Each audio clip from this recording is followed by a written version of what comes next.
हमारा परम सौभाग्य है कि आज इस कार्यक्रम में उपस्थित हैं देश की वरिष्ठतम महिला नेत्री माननीय अध्यक्ष लोकसभा श्रीमती सुमित्रा महाजन। आपको आमंत्रित करते हैं आपके संबोधन के लिए।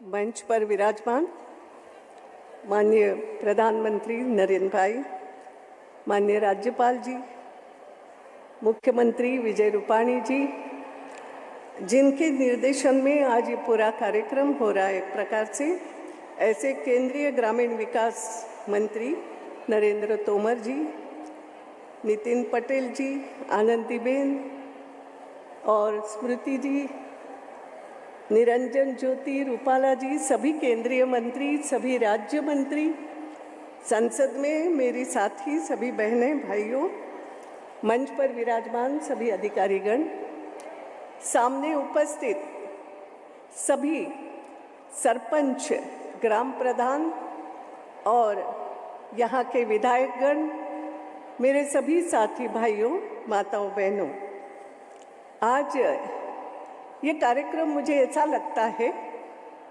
स्वच्छ शक्ति, मन से, शरीर से, कर्म से, ये स्वच्छ शक्ति जागरूक करना है। हम बोलते हैं ना, मनसा वाचा कर्मणा, तीनों बातें एकत्रित हो करके हम जब काम करने निकलेंगे तो कुछ काम होता है। और वो काम भी ऐसा है कि पहली बार इस हिंदुस्तान के इतिहास में पहली बार ऐसा हुआ कि इस देश के प्रधानमंत्री ने लाल किले से आह्वान किया पूरे हिंदुस्तान को। पहली बार हुआ। आह्वान कौन सा किया? दिखने में बहुत छोटी बात कि स्वच्छ भारत का निर्माण करना है, स्वच्छता का आह्वान, जो वास्तव में हमारी प्राथमिक आवश्यकता। और इसलिए वो जो आह्वान वहाँ से प्रधानमंत्री ने किया, अपने आप बच्चों के मन में उतरा, एक एक बच्चे के मन में उतरा है ये। और बड़ा प्रधान कुछ आह्वान करता है तो गांव प्रधान तो साथ देगा ही देगा, देगा कि नहीं देगा? भाई अगर कुछ बात करता है तो सब बहनों की शक्ति, ताकत अगर पीछे खड़ी हो जाती है तो देश के ऊपर उठने में कितना समय लगना है? लगेगा? नहीं लगेगा। आप सब साथ में हैं कि नहीं है प्रधानमंत्री जी के? स्वच्छ भारत अभियान को हम सभी को मिलकर साकार करना ही है, करना है। शाबाश। अब एक बात समझिए, लेकिन ये करना कोई आसान बात नहीं है। हाँ, लेकिन हमारी महिलाएं कर रही है। आज मैं जब देख रही थी मध्य प्रदेश की सागर की छोटी सी तारा, 11 साल की लड़की, देखो कितना असर होता है। देश का प्रधानमंत्री जब कुछ आह्वान करता है मन से, ये पहली बार ऐसा हो रहा है, मन से कुछ करना चाहता है तो पूरा देश खड़ा हो जाता है। 11 साल की लड़की समझ जाती है, पिताजी को कहती है कि अगर शौचालय नहीं बनाओगे तो मैं अनशन करूंगी। ये होता है। और उसी प्रकार हर प्रदेश में उदाहरण देखने मिल जाते हैं। कालाबुर्गी में वहां की सरपंच खड़ी हो जाती है, अक्कम्मा, हाँ पूरे गांव में बनाऊंगी शौचालय, और नहीं बनते हैं तो मेरे अपने गहने भी बेच दूंगी उसके लिए, मैं चिंता नहीं करूंगी। मुझे याद आ गई, मैं उस समय, मैं तो नहीं थी, मगर हमारी दादी नानी बताती थी, महात्मा गांधी जी प्रार्थना सभा में संबोधित करते थे, स्वतंत्रता के लिए देश को आह्वान करते थे। और उस समय वो ये बोलते थे कि देश को स्वतंत्र बनाना है उसको हर एक को कुछ ना कुछ देना होगा, सबको सहायता करनी होगी। और इसलिए उस समय प्रार्थना सभा के बाद झोली घुमाते थे कि सहायता करो। और तब मेरी दादी बताती थी, कई बार ऐसा होता था, महिलाओं के पास में अगर देने के लिए कुछ पैसे नहीं होते तो वो अपने गहने ही झोली में डाल देती थी। ये होता था। लाल बहादुर शास्त्री ने आह्वान किया कि अन्न बचाना है, देश की आवश्यकता है, एक दिन का उपवास रखो। घर घर में सबने उस बात को मान लिया। मन से कुछ बात कहते हैं तो पूरा देश खड़ा हो जाता है। और इसलिए ऐसा लगा कि उस समय भारत को स्वतंत्र बनाने के लिए इस देश की नारी महात्मा जी के आह्वान पर खड़ी होती थी और अपने गहने झोली में डालती थी। तो आज उसी स्वतंत्र भारत को स्वच्छ बनाने के लिए महिलाएं आगे आती है, गहने बेचकर भी शौचालय बनाती है। दृश्य खड़ा हो जाता है, पूरा देश साथ में हो जाता है। और यही जागरूकता है, यही समर्पण है।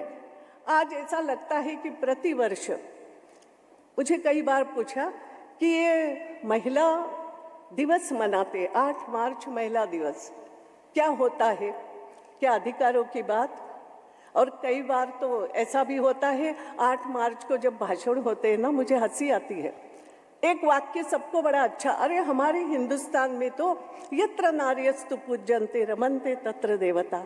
बात ऐसी नहीं है, ये हमारे बड़े बुजुर्गों ने, ऋषि महात्माओं ने बता के गए हैं। ये सीख दी है हमें कि ध्यान रखो, अगर आप चाहते हो, क्योंकि भगवान ने खुद कहा है, गीता में कहा है, मैं स्त्रियों के उन गुणों में कीर्ति श्रीवाक च नारीणाम स्मृतिर मेधा धृति क्षमा, ये जहाँ स्त्रियों के गुण हैं उन गुणों में मेरा वास है। इस तरीके से स्त्री की तरफ देखो। और इसलिए हमारे बड़े बुजुर्गों ने कहा, यत्र नार्यस्तु पूज्यते, अगर आप पूजा करोगे, अगर आप सम्मान दोगे, अगर आप नारी को सक्षम बनाओगे, पूजा करोगे यानी कोई मंदिर में जाके पूजा नहीं करना, मगर ये सब करोगे तो ही तत्र रमन्ते देवता, देवता यानी अच्छाई का वास होता है। वहाँ कोई ऊंचाई रहती है, वहाँ कोई ऐसा भाव वहाँ पर आपको प्रकट होगा। पूरे देश में यही भाव करना है। तो यह महिला दिवस हम क्यों मनाते हैं? कभी कभी मुझे लगता है बाकी सारी बातें तो है ही, मगर हमें एक लगता है, बहनों, आज गांव-गांव से आप आई हो, लेकिन कई बार ऐसा होता है, मैं हमेशा कहती हूँ, हम महिलाओं का हनुमान हो जाता है। अब आपको लगेगा ये हनुमान क्या हो जाता है? आपको मालूम है, हनुमान में सब प्रकार की शक्ति थी। लेकिन जब सागर किनारे सब सोच रहे थे कि लंका जाएगा कौन, खबर लाएगा कौन, हर कोई सोच रहा था, मैं तो इतना ही जा सकता हूँ, मैं तो इतना ही कर सकता हूँ। और हनुमान जी केवल बैठ के सबकी बात सुन रहे थे। तब ये ऐसे जैसे आज स्टेज पे बड़े बड़े लोग बैठे हैं ना, उस सेना में भी जो नलनील जाम्बुवंत जैसे बड़े लोग थे, उन्होंने देखा हनुमान कोने में बैठा है, इसमें वो सब शक्ति है, लेकिन भूल गया है कि मुझ में वो शक्ति है, भूल गया है कि मुझ में वो ताकत है, भूल गया है कि मैं ये कर सकता हूँ, आई कैन, ये भूल रहा है। और इसलिए वो सब मिल करके हनुमान को याद दिलाते हैं कि अरे तुम में वो ताकत है। 8 मार्च मैं उस हिसाब से लेती हूँ, अगर जागरूक हो गई तो नारी क्या नहीं कर सकती, वो तो निर्माता है। और इसलिए ये जो महिला दिवस है, ये एक प्रकार से महिला सक्षम नेतृत्व दे सकती है। ये विश्वास जगाने के लिए, अगर ठानो तो सब कुछ कर सकती हो, ये आत्मविश्वास से जगाने के लिए सभी लोग एकत्रित होते हैं, महिला शक्ति को कहते हैं, अरे तू कर सकती है, यू कैन। और फिर इतनी सारी महिलाएं एकत्रित आकर के कहती है, यस वी कैन, बात सही है ना? आज इसीलिए एकत्रित हो ना, तो एक ताली तो बजाओ कि हाँ हुई क्या है। स्वच्छ भारत बनाना है, हम सब लोग काम करेंगे। और आज मैं इतना ही कहूँगी, एक बात और ध्यान रखो। मैं कई बार सोचती हूँ, हमारे बुजुर्गों ने कहा लंबा भाषण नहीं दूंगी, एक ही बात बोलूँगी। बोलते हैं नर करनी करे तो नारायण हो जाए। मैं कई बार सोचती ये नर करनी करे क्यों कहा? क्योंकि नारी में वो है ही बात, नर को कर्तृत्व करना होता है और फिर नारी पीछे से कहती है चल तू लड़, मैं हूं ना दिशा देने के लिए, मैं हूं। आज वो दृश्य है। अगर हमारे प्रधानमंत्री इस देश को श्रेष्ठ बनाने के लिए निकले हैं, स्वच्छ बनाने के लिए निकले हैं, तो ये सभी नारी शक्ति, ये सब उनकी बहनें बनकर एक शक्ति बनकर के रही है। यस, हम हैं, हम करेंगे, हम आपके साथ चलेंगे, हम एक बड़ी ताकत बनके इस देश को श्रेष्ठ बनाएंगे।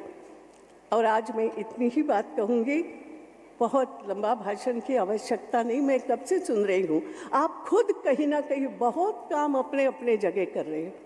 कई बार होता है जब हम आरक्षण देते हैं, महिला क्या करेगी। मैं भी जब गांव जाती हूँ ना, तो पहले पहले तो मुझे भी बोलते थे, मैं पूछती थी भाई सरपंच कहाँ है, तो वो तो घरे बैठी है।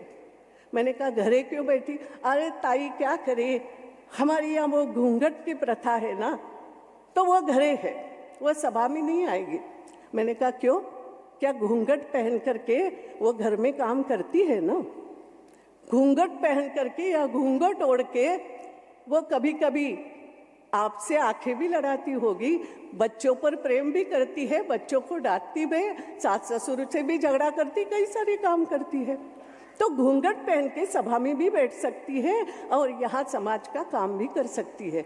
हम मर्यादा तोड़ने के लिए नहीं बोल रहे हैं, उस मर्यादा में रहकर भी स्त्री में वो ताकत है, क्योंकि उसमें वो समझ है, वो काम कर सकती है।